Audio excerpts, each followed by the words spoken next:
ओम शांति 29/5/2024 प्रातः मुरली। ओम शांति। बाप दादा मधुबन। बाबा आज कह रहे हैं, मीठे बच्चे, याद से याद मिलती है। जो बच्चे प्यार से बाप को याद करते हैं उनकी कशिश बाप को भी होती है। मीठे बच्चे, याद से याद मिलती है। जो बच्चे प्यार से बाप को याद करते हैं उनकी कशिश बाप को भी होती है। प्रश्न: तुम्हारे परिपक्व अवस्था की निशानी क्या है? उस अवस्था को पाने का पुरुषार्थ सुनाओ। उत्तर: जब तुम बच्चों की परिपक्व अवस्था होगी तो सब कर्मेंद्रियां शीतल हो जाएंगी। कर्मेंद्रियों से कोई उल्टा कर्म नहीं होगा। अवस्था अचल अडोल बन जाएगी। इस समय की अडोल अवस्था से 21 जन्म के लिए कर्मेंद्रियां वश हो जाएंगी। इस अवस्था को पाने के लिए अपनी जांच रखो। नोट करने से सावधान रहेंगे। योग बल से ही कर्मेंद्रियों को वश करना है। योग ही तुम्हारी अवस्था को परिपक्व बनाएगा। ओम शांति। ये है याद की यात्रा। सभी बच्चे इस यात्रा पर रहते हैं। सिर्फ तुम यहाँ नज़दीक में हो। जो जहाँ भी है बाप को याद करते हैं तो वो ऑटोमेटिकली नज़दीक आ जाते हैं। जैसे चंद्रमा के आगे कोई सितारे बहुत नज़दीक होते हैं, कोई बहुत चमकते हैं, कोई नज़दीक कोई दूर भी होते। देखने में आता है ये स्टार बहुत चमकता है, ये बहुत नज़दीक है, ये तो चमकता ही नहीं है। तुम्हारा भी गायन है। तुम हो ज्ञान और योग के सितारे। ज्ञान सूर्य मिला है बच्चों को। बाप बच्चों को ही याद करते हैं। जो सर्विसफुल बच्चे हैं, बाप है सर्वशक्तिमान, उस बाप को याद करते हैं तो याद से याद मिलती है। जहाँ जहाँ ऐसे सर्विसफुल बच्चे हैं तो ज्ञान सूर्य बाप भी उन्हों को याद करते हैं। बच्चे भी याद करते हैं। जो बच्चे याद नहीं करते उनको बाप भी याद नहीं करते। उनको बाप की याद भी नहीं पहुँचती है। याद से याद ज़रूर मिलती है। बच्चों को भी याद करना है। बच्चे पूछते हैं, बाबा आप हमको याद करते हैं? बाप कहते हैं, क्यों नहीं। इस रीति बाप क्यों नहीं याद करते? जो जास्ती पवित्र है और बाप से बहुत प्यार है तो कशिश भी ऐसे करते हैं। हर एक अपने से पूछे कि हम कहाँ तक बाबा को याद करते हैं। एक की याद में रहने से फिर ये पुरानी दुनिया भूल जाती है। बाप को ही याद करते करते जाकर मिलते हैं।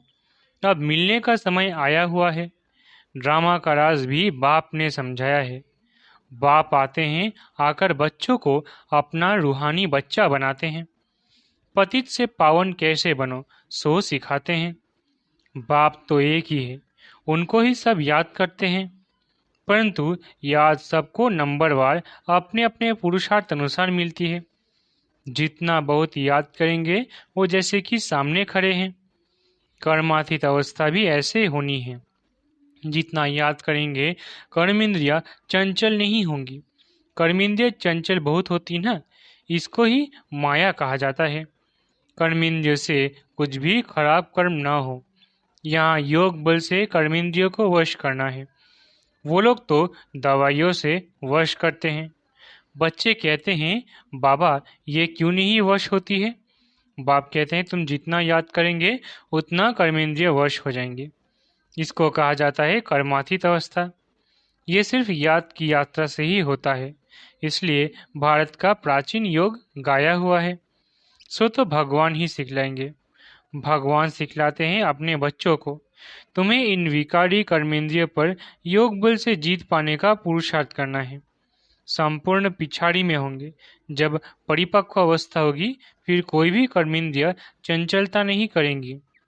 अभी चंचलता बंद होने से फिर 21 जन्म के लिए कोई भी कर्मेंद्रिय धोखा नहीं देगी। 21 जन्म के लिए कर्मेंद्रिय वश हो जाती है। सबसे मुख्य है काम। याद करते करते कर्मेंद्रिय वश होती जाएंगी। अभी कर्मेंद्रियों को वश करने से आधा कल्प के लिए इनाम मिलता है। वश नहीं कर सकते हैं तो फिर पाप रह जाते हैं। तुम्हारे पाप योग बल से कटते जाएंगे। तुम पवित्र होते जाते हो। ये है नंबर 1 सब्जेक्ट। बुलाते भी है पतित से पावन होने लिए, तो बाप ही आकर पावन बनाते हैं। बाप ही नॉलेजफुल है। बाप कहते हैं अपने को आत्मा समझो, बाप को याद करो। ये भी नॉलेज है। एक है योग की नॉलेज, दूसरा है 84 जन्म के चक्र की नॉलेज। दो नॉलेज है। फिर उसमें दैवी गुण ऑटोमेटिकली मर्ज है। बच्चे जानते हैं हम मनुष्य से देवता बनते हैं, तो दैवी गुण भी ज़रूर धारण करने हैं। अपनी जांच करनी है। नोट करने से अपने ऊपर सावधान रहेंगे। अपनी जांच रखेंगे तो कोई भूल नहीं होगी। बाप खुद कहते हैं मामे कम याद करो। तुमने ही मुझे बुलाया है क्योंकि तुम जानते हो बाबा पतित पावन है। वो जब आते हैं तभी ये डायरेक्शंस देते हैं। अब इस डायरेक्शन पर अमल करना है आत्मा को। तुम पार्ट बजाते हो इस शरीर द्वारा, तो बाप को भी ज़रूर इस शरीर में आना पड़े। ये बहुत वंडरफुल बातें हैं। त्रिमूर्ति का चित्र कितना क्लियर है। ब्रह्मा तपस्या कर यह बनते हैं, फिर 84 जन्मों के बाद यह बनते हैं। ये भी बुद्धि में याद रहे कि हम ब्राह्मण से देवता थे, फिर 84 का चक्र लगाया, अब फिर देवता बनने के लिए आए हैं। जब देवताओं की डिनाइस्टी पूरी हो जाती है तो भक्ति मार्ग में भी बहुत प्रेम से उनको याद करते हैं। अब वह बाप तुमको यह पद पाने के लिए युक्ति बताते हैं। याद भी बहुत सहज है। सिर्फ सोने का बर्तन चाहिए। जितना पुरुषार्थ करेंगे उतनी पॉइंट्स इमर्ज होंगी। ज्ञान भी अच्छा सुनाते रहेंगे। समझेंगे जैसे कि बाबा हमारे में प्रवेश कर मुरली चला रहे हैं। बाबा भी बहुत मदद करते हैं। औरों का भी कल्याण करना है। वो भी ड्रामा में नूंद है। एक सेकंड ना मिले दूसरे से, टाइम पास होता जाता है। इतने वर्ष इतने मास कैसे पास होते हैं? शुरू से लेकर टाइम पास होता आया है। ये सेकंड फिर 5000 वर्ष बाद रिपीट करेंगे। ये भी अच्छी रीति समझना है और बाप को याद करना है, जिससे विकर्म विनाश हो। और कोई उपाय नहीं। इतना समय जो कुछ करते आए हो वो सब थी भक्ति। कहते भी है भक्ति का फल भगवान देंगे। क्या फल देंगे, कब और कैसे देते हैं, ये कुछ भी पता नहीं है। बाप जब फल देने के लिए आवे तब लेने वाले और देने वाले इकट्ठे हो। ड्रामा का पार्ट आगे चलता जाता है।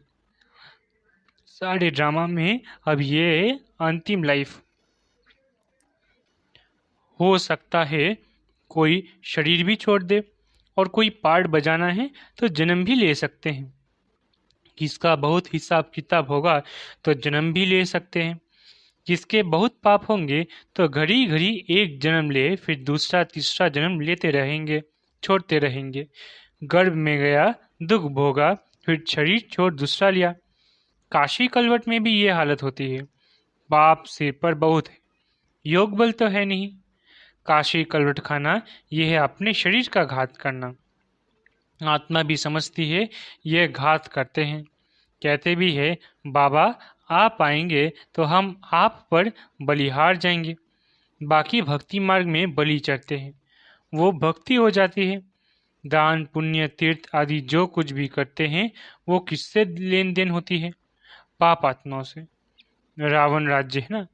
बाप कहते हैं खबरदारी से लेन देन करना है। कहाँ कोई खराब काम में लगाया तो सिर पर बोझा चढ़ जाएगा। दान पुण्य भी बड़ा खबरदारी से करना होता है। गरीबों को तो अन्न और कपड़े का दान किया जाता है। वह आजकल धर्मशाला आदि बना कर देते हैं। साहूकारों के लिए तो बड़े बड़े महल हैं, गरीबों के लिए है झोपड़ियाँ। वो तो गंदे नाले के आगे रहे हुए हैं। उस किचरे की खाद बनती है जो बिकती है, जिस पर फिर खेती आदि होती है। सत्युग में तो ऐसे किचरे आदि पर खेती नहीं होती। वहाँ तो नई मिट्टी होती है। उसका नाम ही है पैराडाइज। नाम भी गाया हुआ है पुखराज पड़ी सब्ज पड़ी, रत्न है ना। कोई कितनी सर्विस करते हैं, कोई कितनी करते हैं। कोई कहते हैं हम सर्विस नहीं कर सकते हैं। बाबा के रत्न तो सभी है, परंतु उनमें भी नंबरवार पुरुषार्थ अनुसार है जो फिर पूजे जाते हैं। पूजा होती है देवताओं की। भक्ति मार्ग में अनेक पूजाएं होती हैं, वो सब ड्रामा में नूंद है। जिसको देखकर मज़ा आता है। हम एक्टर्स हैं। इस समय तुमको नॉलेज मिलती है, तुम बहुत खुश होते हो। जानते हो भक्ति का भी पार्ट है, भक्ति में भी बड़े खुश होते हैं। गुरु ने कहा माला फेरो, बस उसी खुशी में फेरते ही रहते हैं, समझ कुछ भी नहीं है। शिव निराकार है, उनको भला दूध पानी आदि क्यों चढ़ाते हैं, मूर्तियों को भोग लगाते हैं, वह कोई खाती थोड़ी ही है। भक्ति का पेशगी विस्तार कितना बड़ा है। भक्ति है जड़, ज्ञान है बीज। रचता और रचना को सिवाय तुम बच्चों के और कोई नहीं जानते। कोई कोई बच्चे तो अपनी हड्डियां भी इस सर्विस में स्वाहा करने वाले हैं। तुमको कोई कहते हैं ये तुम्हारी कल्पना है।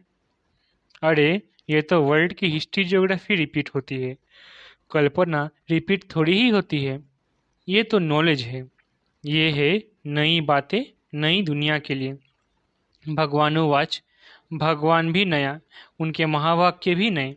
वो कहते हैं कृष्ण भगवानुवाच, तुम कहते हो शिव भगवानुवाच।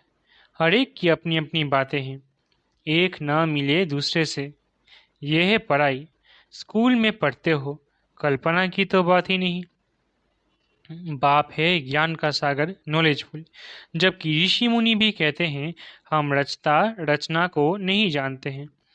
उन्हों को ये नॉलेज कहाँ से मिले, जबकि आदि सनातन देवी देवता ही नहीं जानते। जिन्होंने जाना उन्होंने पद पाया, फिर जब संगम युग आए तब बाप आकर समझाए। नए नए इन बातों में मूंझते हैं, कहते हैं बस तुम इतने थोड़े ही राइट हो, बाकी सब झूठे हैं। तुम समझाते हो गीता जो माई बाप है उसे ही खंडन कर दिया है, बाकी सब तो रचना है, उनसे वर्षा मिल ना सके। वेदों शास्त्रों में रचता और रचना की नॉलेज हो न सके। पहले तो बताओ वेदों से कौन सा धर्म स्थापन हुआ। धर्म तो है ही चार, हर एक धर्म का धर्मशास्त्र एक ही होता है। बाप ब्राह्मण कुल स्थापन करते हैं, ब्राह्मण ही फिर सूर्यवंशी चंद्रवंशी कुल में अपना पद पाते हैं। बाप आकर तुमको समझाते हैं इस रथ द्वारा। रथ तो जरूर चाहिए, आत्मा तो है निराकार, उनको साकार शरीर मिलता है। आत्मा क्या चीज़ है उनको नहीं जानते तो बाप को फिर कैसे जानेंगे। राइट तो बाप ही सुनाते हैं, बाकी सब है अनराइटियस, जिससे फायदा कुछ भी नहीं। माला किसकी सिमरते हैं कुछ पता नहीं, बाप को ही नहीं जानते। बाप खुद आकर अपना परिचय देते हैं। ज्ञान से सद्गति होती है। आधा कल्प है ज्ञान, आधा कल्प है भक्ति। भक्ति शुरू होती है रावण राज्य से। भक्ति से सीढ़ी उतरते उतरते तमो प्रधान बन पड़े हैं। किसके भी ऑक्यूपेशन को नहीं जानते हैं। भगवान की कितनी पूजा करते हैं, जानते कुछ भी नहीं।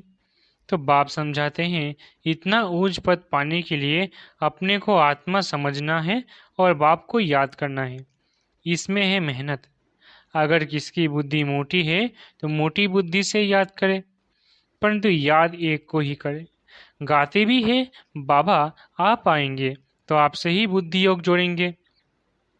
अब बाप भी आए हैं, तुम सब किससे मिलने आए हो।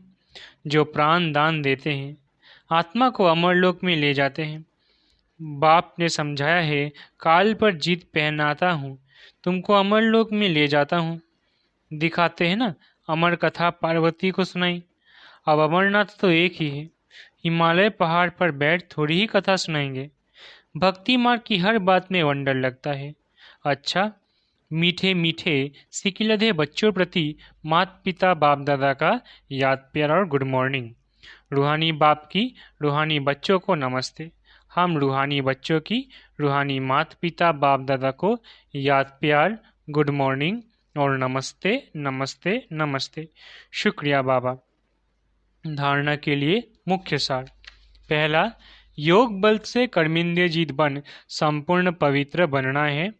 इस अवस्था को पाने के लिए अपनी जांच करते रहना है। दूसरा, सदा बुद्धि में याद रखना है कि हम ही ब्राह्मण से देवता थे, अब फिर देवता बनने के लिए आए हैं। इसलिए बहुत खबरदारी से पाप और पुण्य को समझकर लेन देन करनी है। वरदान, सर्व सत्ताओं को सहयोगी बनाए, प्रत्यक्षता का पर्दा खोलने वाले सच्चे सेवाधारी भव। वरदान, सर्व सत्ताओं को सहयोगी बनाए, प्रत्यक्षता का पर्दा खोलने वाले सच्चे सेवाधारी भव। प्रत्यक्षता का पर्दा तब खुलेगा जब सब सत्ता वाले मिलकर कहेंगे कि श्रेष्ठ सत्ता ईश्वरीय सत्ता आध्यात्मिक सत्ता है, तो यही पर एक परमात्मा सत्ता है। सभी एक स्टेज पर इकट्ठे हो ऐसा स्नेह मिलन करे। इसके लिए सबको स्नेह के सूत्र में बांध समीप लाओ, सहयोगी बनाओ।